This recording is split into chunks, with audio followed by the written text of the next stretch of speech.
Well, I want to thank everybody for joining today's Code Ninjas executive call. We do these conference calls each and every week to help give you better insight and ideas and knowledge and information about Code Ninjas, where we're going, what's happening. These calls usually last about anywhere from a half hour to an hour, and it really comes down to the questions that you have, how our format of our calls go. The first 10 or 15 minutes, I'd like to give you some insight on Code Ninjas, and then we open it up to a question and answer session at the end. So anything I go through today in these first 10 or 15 minutes, please make sure you write down your questions, because there's going to be an open format at the end where you're going to be able to virtually raise your hand and ask any question you have about Code Ninjas. And that'll be done at the end of today's call, and you'll be cued on how to do that. It's really simple by hitting *6. It virtually raises your hand, and then I'll be able to answer your questions and any other questions that come up organically through that session, that time of today's call. So to kind of start off, again, my name is Marty Flanagan. I'm the Vice President of Franchising here with Code Ninjas. This company was started by David Graham and Bert Sensipon, and they are the founders of Code Ninjas. And it was us three in the beginning that started Code Ninjas and really decided how it was going to go. David Graham, the founder of Code Ninjas, this was kind of like his brainchild in terms of how to do this and why he wanted to do this and what he was passionate about. David Graham owned a company that taught adults how to code for many years, operated in 18 different cities. So he had this idea of understanding, teaching adults how to code. And then every week it was like, he just got these continued questions and continued ideas about getting the younger generation involved. And so that really led to just a lot of market research and understanding the educational system out there and out of school, understanding how these other coding programs were out there and they were teaching kids how to code. What were they doing? What did it look like? What was happening? And the more he looked into it, the more David was like, wow, there is a big gap here. And as he was sitting in his son's dojo, his karate class, he saw that belting system on the wall, and it hit him. He's like, we can teach kids how to code in a very similar way with different stages, different wins. So Code Ninja was born. He sold off that school that taught adults how to code. David's been a coder and a programmer for over 25 years, entrepreneur. So it all made sense to bring all this together. So as we move through today's call, I'll talk a little bit about our curriculum, more and about our support as a franchise, how we support you. Next steps moving forward, understanding what that looks like as well. And then obviously going into our Q&A section. So some of the biggest questions that we get as a franchise, now that I kind of can give you Code Ninja by the numbers here, we have currently I think we just hit 320 territories sold in the U.S.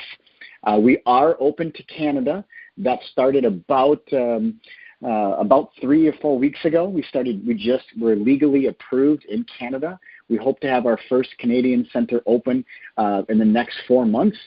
And the last, if you are from Canada and you're on the line today, to kind of give you an idea, in the first 30 days of marketing in Canada, we received more than 300 inquiries about Code Ninjas just for Canada.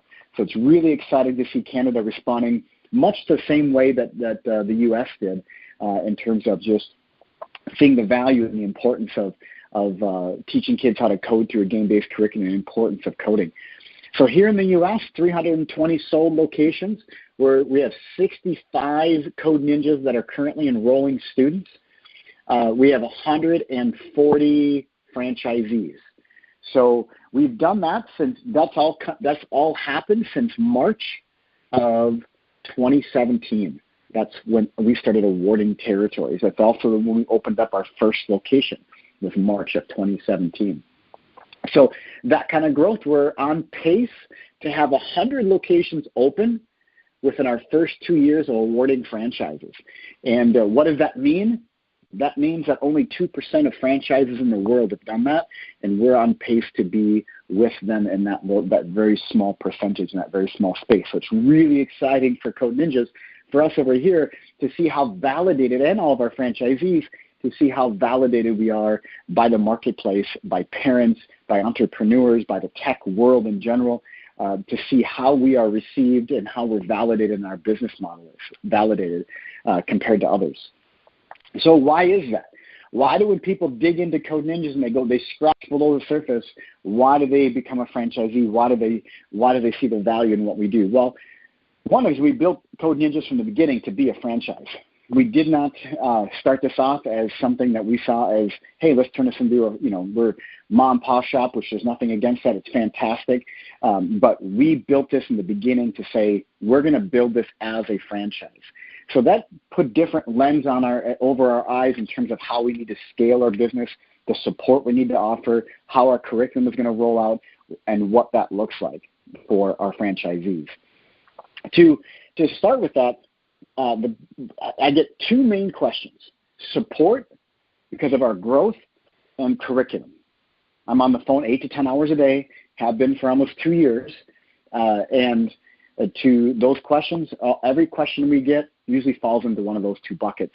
That and the ROI, which we do only on individual basis. It will not happen over a call today. Any kind of revenue numbers, we'll talk to you one-on-one about those. Over the call today, we will not dive into the revenue numbers that are inside of our FDD. We do that on a one-on-one basis. So support, curriculum are really the two buckets that we get the majority of our questions about. Support side of it, what did we do from day one? Well, we knew we had to have everybody learns a little bit differently. I've personally been in franchising for 15 years, and my prior brand, I was with them for 12 years, from 50 locations to more than 3,000, and I was a part of building their entire internal support structure. So knowing that everybody learns a little bit different, we created a few different learning opportunities and support tools for you. We created them as a Code Ninja University, which is an online resource for you to be able to tap into with documents and verbiage and education, from real estate to operations to build out time. All that fun stuff is inside of Code Ninja University, which you have access to when you become a franchisee. Also understanding that human to human is really important. So there's the operational side of, you have a dedicated operation support person, a dedicated compliance support person. We have technology support, obviously, curriculum support along with that as well. So you're getting support on that human level. And in terms of what they call performance coaching, being sure that you fully understand that technology support is critical. Your overall performance coaching is also critical. What's going on a day-to-day basis? This is not build it and they will come. This is not where you're just going to put your center in anywhere across the country and then people are just going to flood to you. You are going to have to sell the value of Code Ninjas to your community. You are going to have to build a culture, because it's not just about the curriculum. It's about the experience that we deliver into communities all over the country.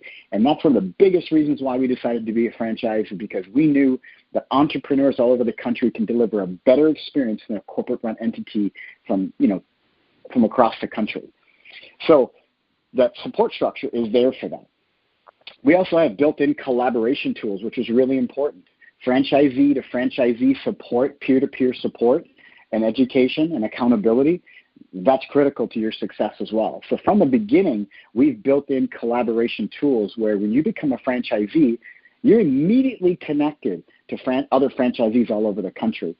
We just had a pre-sale record, our pre-tuition record, broken over the last couple of days. So when I say that is, before you open, you're going to follow our pre-opening marketing template, our pre-opening roadmap to open your center.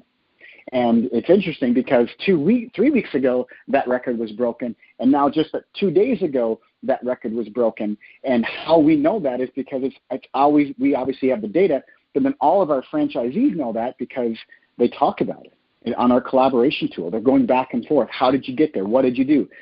And that franchisee just posted, a 17-point response that's filled with what he did, with scripts and how he did it and how he moved through it. That's the kind of collaboration that our franchisees have with one another. They want each other's success, and they're constantly sharing with each other what they're doing, the hurdles that they've been able to get over, the pitfalls, how to help each other avoid those things. So our support is multi-layered. You're getting it from, if you want to sit up at 2 o'clock in the morning and read Code Ninja University, go for it. If you want to read all the boards and everything and the threads that are inside of our collaboration tool, go for it. And then you have the human support, which comes from our corporate office, which we support you directly as an individual with operations, with compliance, making sure there's brand consistency, all that fun stuff with inside your Code Ninjas. So that support structure was critical, and as we build Code Ninjas and understanding that support is the backbone of every great franchise, and you as a franchisee, you are our brand development. Your engagement, your feedback is critical in how we move forward and how we implement different programs and plans. And that does lead to our curriculum. Curriculum, there's different aspects of our curriculum. It's not just one. It's not like a mom or dad comes in or parents come in and there's only one option for them to get involved. There's multiple options. In fact, there's currently 5, soon to be 6 different opportunities for families to get involved in Code Ninjas. What I'm going to talk about right now is just one of them. The main differentiator in just the curriculum side of it for Code Ninjas compared to everybody else, every after-school program, every in-school program, every other franchise, every other mom and pop out there, what makes the curriculum side of Code Ninjas different? Well, we have that 9-belt system. So we have those 9 belts. With inside each belt is a learned set of skills and concepts. And at the end of each belt, students have to build a game to show their proficiency of those skills. And then that's how they progress to the next belt. All those belts, all 9 belts, build off of one another. They're all connected. So it's like compound interest. The connectivity between each belt, they're always practicing those skills and concepts all the way through, and they always have to show their proficiency to be able to progress forward. That curriculum is a flexible learning system, which means that there's not a lecture, there's not a class. Parents are going to drop their son or their daughter off at their convenience, and when they come in, they're going to scan their wristband at the front desk, which unlocks their curriculum. They're going to sit down. They're going to grab the proprietary textbooks that go with this curriculum. And then they're going to open up their laptop, if that's what that project is that day, because we also have an exclusive robotics program that's a part of that curriculum as well. So if to that day is going to be opening their computer, they're going to go to our dashboard. They're going to log in because all of that curriculum lives on our platform in the cloud. So they're going to access the curriculum. They can go and see they're going to be able to know and see everything that they've done and where they're at today. So they can actually go back and play old games, make minor adjustments and changes to those games, as well as obviously work through the curriculum with where they're at that day. That curriculum, those 9 belts, that's a 2 to 4 year long program. Our students are able to access that curriculum and how our program works up to 2 hours a week, whether that's 1 day a week for 2 hours or that's 2 days a week for an hour each. That curriculum is 45% proprietary and exclusive just to Code Ninjas. Like I said, we have an exclusive robotics program that's only available to Code Ninjas in all of North America that's intertwined with our curriculum as well. Like I said, that curriculum itself is made up of little wins as they work their way through with the proprietary textbooks that go along with it. It's only accessible from inside of Code Ninjas, and they have to access that through our dashboard. So that curriculum itself, that's the main differentiator on the curriculum side of when it comes to Code Ninjas. The longest program out there that we've ever even come across and seen is 21 weeks. So there's quite the difference for our curriculum. Our curriculum team, we have 3 full-time game curriculum developers. So here at Code Ninjas, we teach kids how to code through a game-based curriculum. It is educational. They are learning. They have to show their proficiency. They have to show their proficiency to progress. It's not just about the amount of time. It's a self-paced program, but not self-taught. So our code senseis, which are going to be working inside of our centers, those code senseis, they're part-time. The code senseis, our franchisees usually either run an 8-to-1 or a 10-to-1 ratio of code sensei to students. They're coaching and working with their students on an individual basis. It's not a lecture. It's not a class setting. So when they are working through the curriculum and they run into their struggle, they're raising their hand, they're connecting with a code sensei, and that code sensei is working with them on an individual basis on the problem that they're facing at that moment and how they can work their way through it. So on the curriculum side of it, that's just one opportunity for families to get involved. This is a flat tuition rate per month. So parents are going to pay a flat rate per month. That rate is determined by you and your market. And we obviously will work with you on that. Our franchisees currently today average between $190 a month up to $225 a month. That's usually where our centers currently fall. We have some centers that charge up to $270. We have some centers and smaller markets that are down into like the 180s. But typically, our franchisees fall between $190 and $225 on that program. That parents pay a flat rate per month. Reciprocity will be kicking in 2019. So if a student is working through the curriculum and they end up going on vacation somewhere, they can actually walk into that Code Ninjas, scan their wristband, and pick up right where they left off inside of Code Ninjas and inside their curriculum.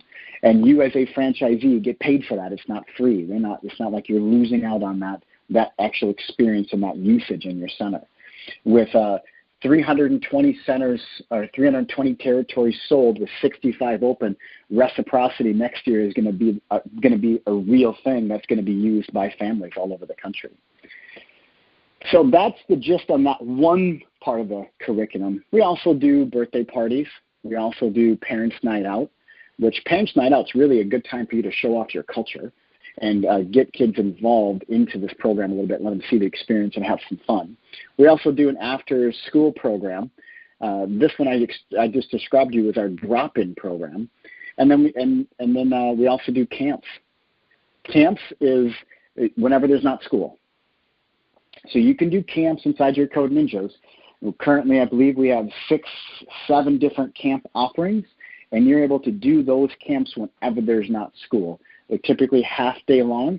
A lot of our centers sell out of those camps with the space they have available, so they've been adding more camps as they go through the non-school weeks. So it really becomes quite the machine in there when you can think of how every other coding program for kids out there is a camp-based setting. So not only do we do the camps that everybody else is doing, but we also have this world-class curriculum that's 45% proprietary and exclusive that's more long-term and ongoing, which is our most popular program as well. So it really makes it quite the machine for you inside of your Code Ninjas in terms of what you can offer families. The Code Masters program, which is for 14 years and older, that's going to be ready to go and available, and we're shooting for the first quarter of 2019. And being we lived in that space for quite a few years, this was a natural fit for us to put into place inside of Code Ninjas, is that Code Masters program. So when you think of the curriculum, give you a brief overview of that. A lot of times people ask the languages that we do. We work through a tiny bit of Scratch in the white belt. We go through JavaScript, and we work into C#, which we use inside of Unity. But we don't focus on just the language. It's the skills behind what makes a great coder. A great coder, a great programmer can pick up a language over a period of a week, but the critical thinking skills, problem-solving skills, time management, collaboration, and leadership, those skills can't be picked up, and that's what we really focus on, that problem identification. It's critical and a great coder, and that's what we want to make, a great critical thinkers and problem solvers. So this is really how our conference calls go every single week. We've been doing them. I think we've missed 3 in the last 19 months. They're every single Friday at 11 o'clock Central Time, and they're all recorded and placed on our YouTube channel.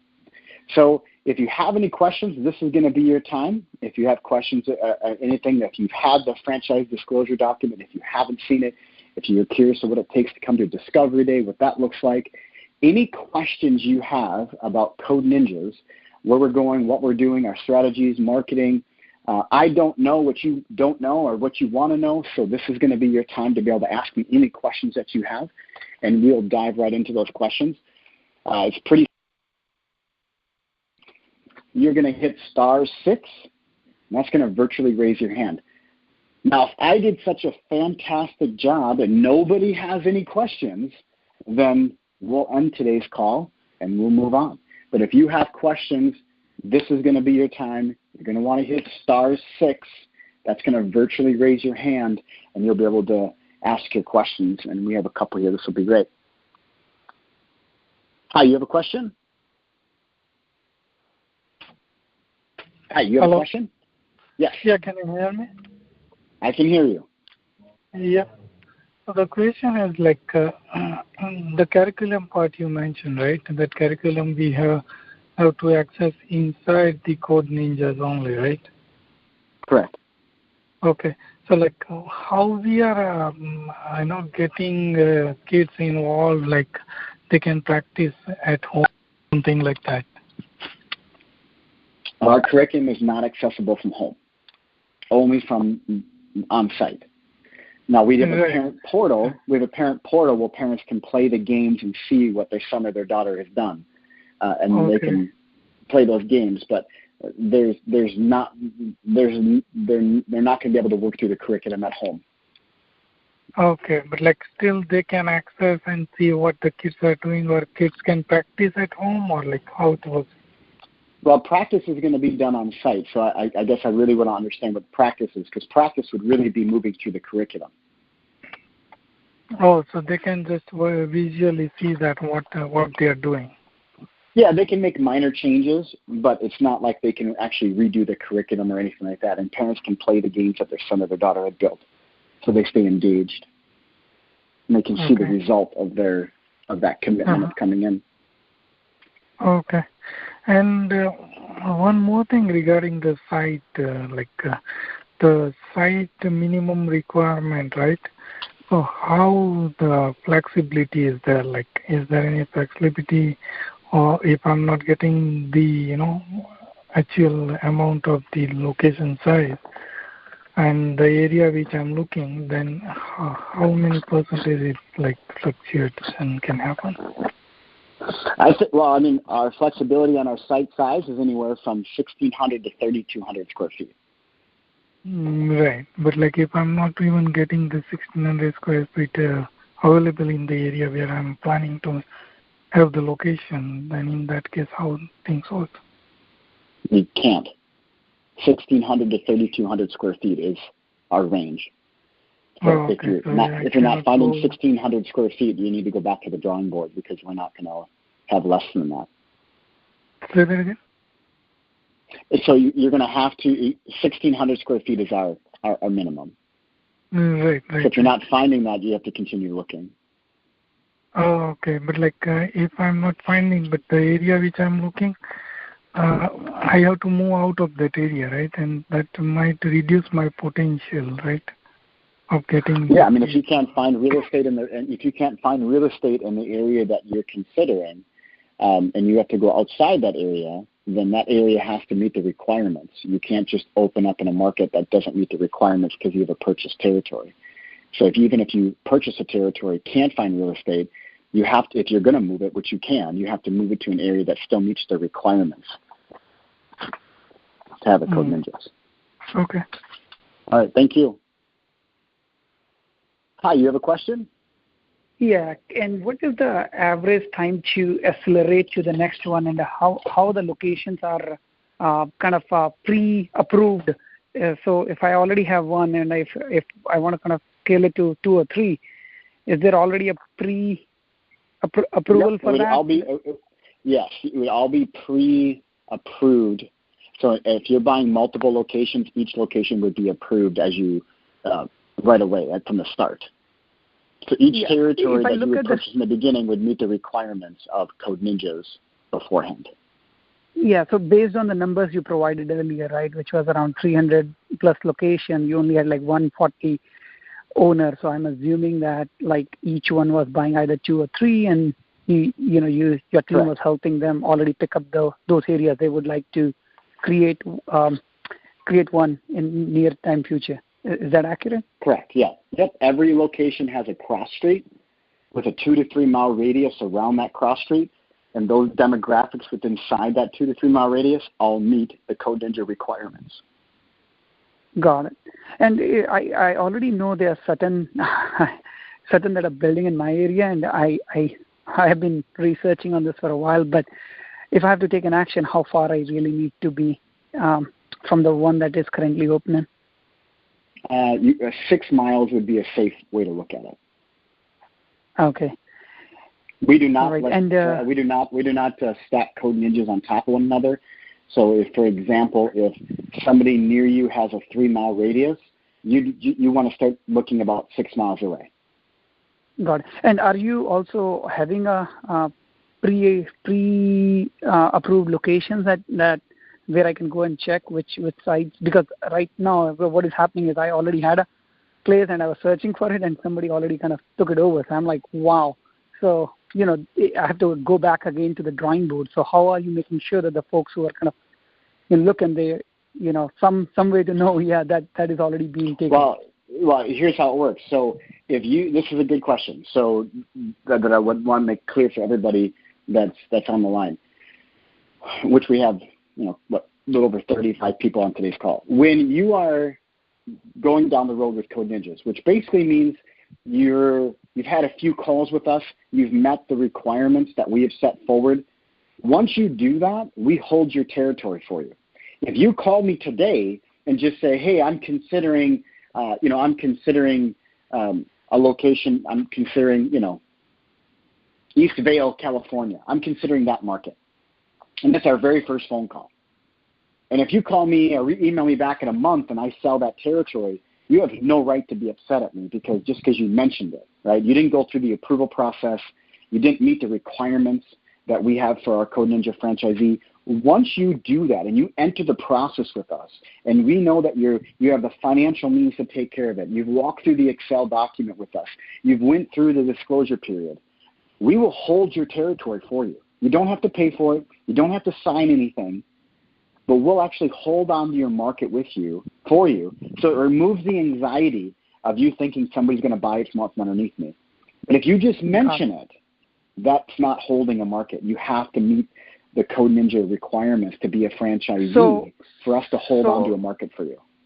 Yeah. So what is my next step if I have to do that, right? Well, you need to talk. I'm not sure who you've been talking with. So you have to either talk with myself or Jeff Thames. We are the only two individuals that do franchise development here. He's a director of franchise development. I'm the vice president of franchising. We're the only two that do. So what is the direct contact number for you folks, and how can I get it? Well, you would have received, if you've already know about territories and one was already sold off from underneath you, you already have our email.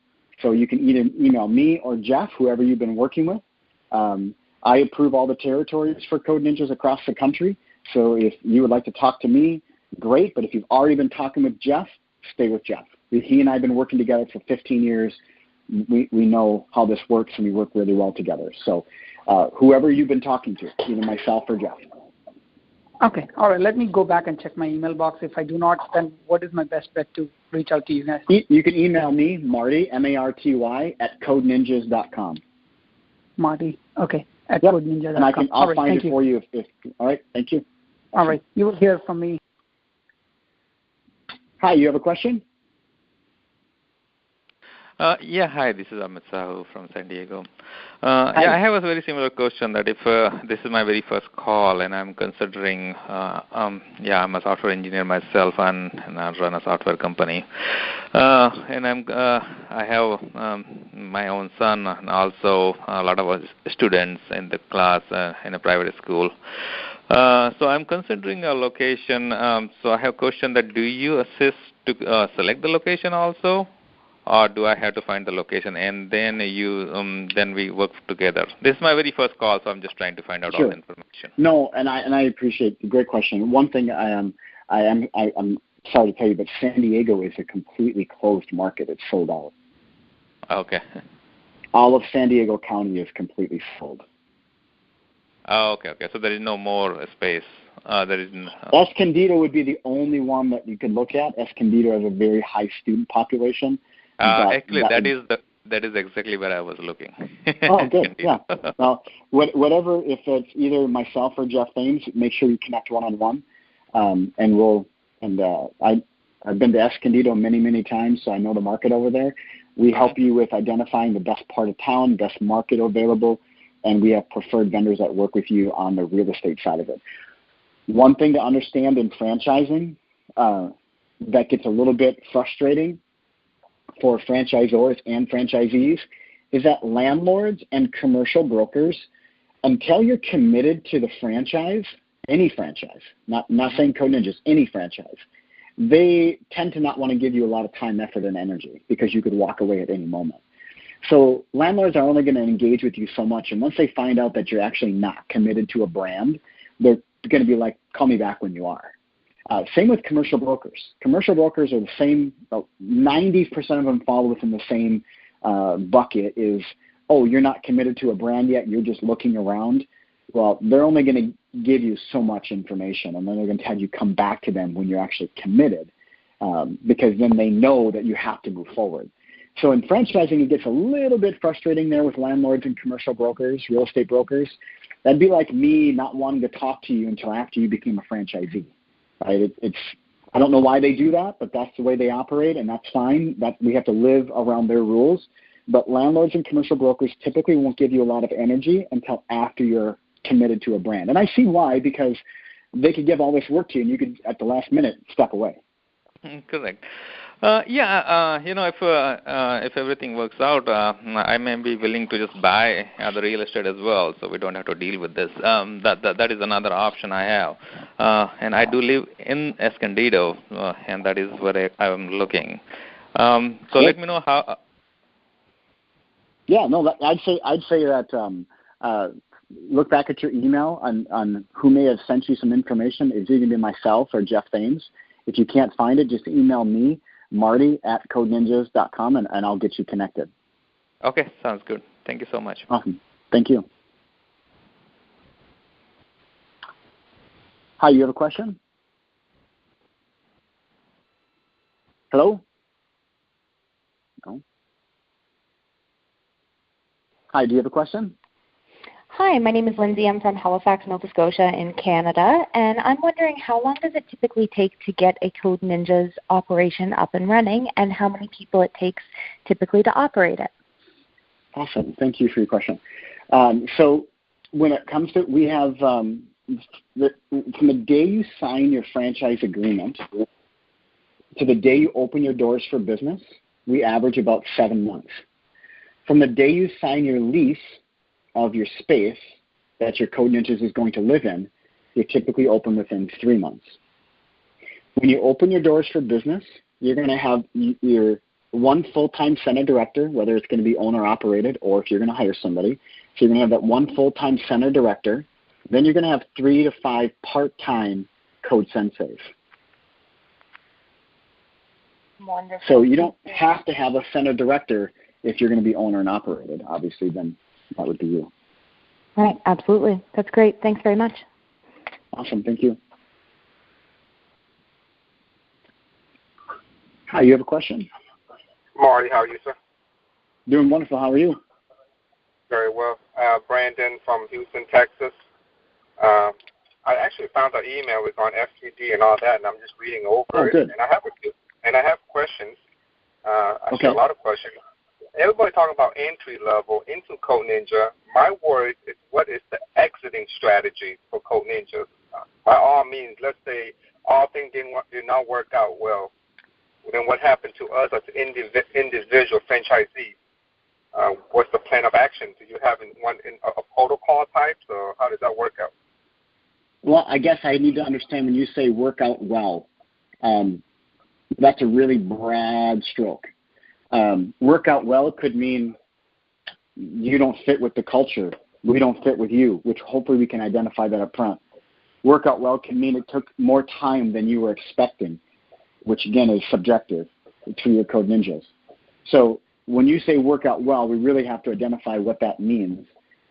No matter what it means, no matter what it means, when it comes to you wanting to exit, we don't want you to be here if you don't want to be here. So we will do everything we can do to help you exit the brand. So whether that's helping you sell your facility, whether, in terms of prepping it and getting it ready for sale, we're not going to market it for you, but I have about 12,000 leads in my system that we can, obviously not talk to people every day.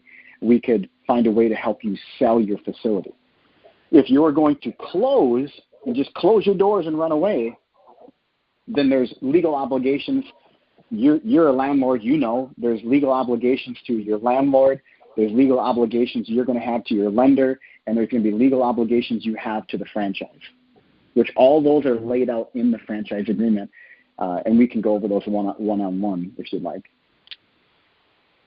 Appreciate it. Okay, I'll speak to you one-on-one, but that's all the question I have.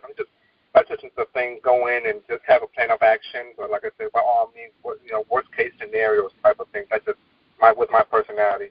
Always plan for worst-case scenario. If everything falls well, then there's nothing to plan. Just what's next, Yeah, outside of your situation is a little bit different because obviously you own your spaces.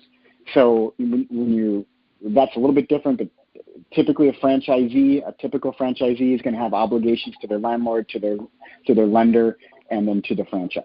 So when it comes to exiting the system, that's going to mean something a little bit different for everybody. But our franchise agreement lays out the legal obligations to the franchisor in there. Okay, last question. Like, I'm into real estate, so does it have to be the shopping mall type? What if, because depending on the setting, does it have to fall within a certain format? On the exterior, I'm talking about exterior-wise, can it be a single building versus a shopping center? Is there a right and a wrong to do with Code Ninja? Here in the U.S., we focus on retail mall settings. Okay. But there's no exception, correct? We can do single, like a Walgreens, like a CVS type of setting. We have not made any exceptions to date. Okay. Well, that's all the questions. Thank you. Okay. All right. Thank you.